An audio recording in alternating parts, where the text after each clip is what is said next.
Breaking news in the New York City subway shooting. Just hours ago, authorities announced that this man, Frank James, is now a suspect in the shooting of 10 people during yesterday's morning commute in Brooklyn. Right after the shooting, James was able to escape. At least one camera that could have captured where he went was not working, according to New York's mayor.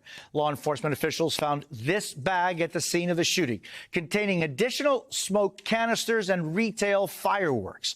A van rented by James in Philadelphia discovered in Brooklyn Tuesday evening after the keys were found at the scene.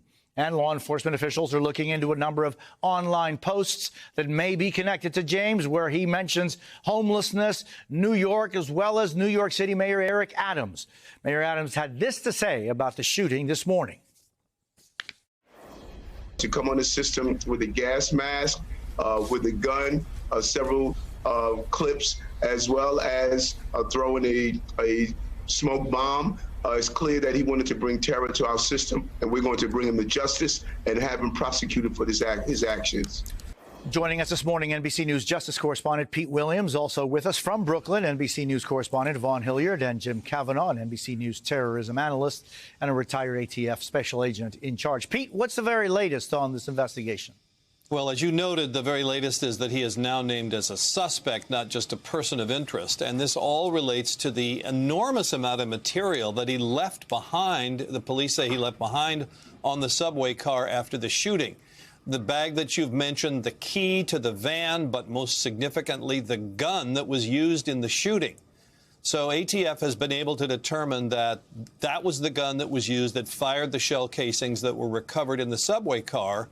But much more importantly, they've been able to determine who bought the gun. And the answer, according to our reporter Jonathan Dienst of WNBC in New York, is Frank James. That Frank James bought this gun in 2011. And that's the reason why he went from a person of interest named last night, when frankly authorities were quite convinced that he was the gunman, or they wouldn't have named him, and now formally calling him a suspect in the shooting, because they believe they've traced the gun used in the shooting to Frank James, who bought the gun in 2011. And then you add to that all the other evidence that they've acquired here, the key and the credit card that were found at the shooting scene that tied to the subway, or that tied to the van. Now they've been able to see a lot of video of, they say, Frank James getting out of that van and going into the subway. So even though the cameras were not working at the actual platform where the train stopped at the 36th Street station, they say there are other videos that show him getting into the subway system wearing the clothing that people have described as what the gunman wore.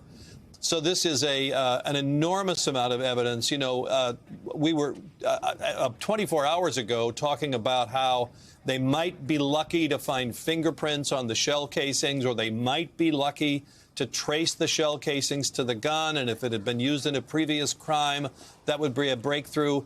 But, you know, we're way, way past that, because he simply apparently walked out of that subway car and left all the evidence that you could possibly hope for at the scene.